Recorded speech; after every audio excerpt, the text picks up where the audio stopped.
अमरावती वडाडी परिसरात घोरपडीची खुली विक्री होत असल्याचा धक्कादायक प्रकार समोर आला आहे। ही विक्री रोखण्यासाठी गेलेल्या वन विभाग व पोलिसाच्या पथकावर समूहाकडून जीव हल्ला करण्यात आलाय। तो परतून लावत 4 घोरपडी जप्त करण्यात आल्या, तसेच एका आरोपीला ताब्यात सुद्धा घेण्यात आले। या संपूर्ण घटनेत एक जण गंभीर जखमी झाल्याची माहिती मिळाली आहे। अमरावतीच्या वडारी येथील पारधी बेटावर विक्रीसाठी घोरपडी आणल्या गेल्याची माहिती वन विभागाला मिळाली होती।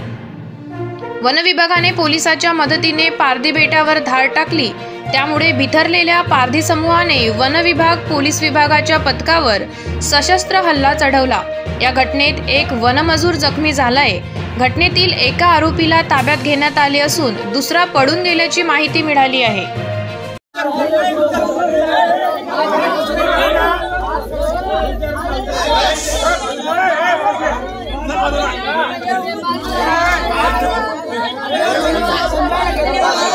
अशाच वेगवान घडामोडी पाहण्यासाठी आताच आमच्या जनविकास न्यूज चॅनलला सबस्क्राइब करा आणि रहा रोज अपडेट।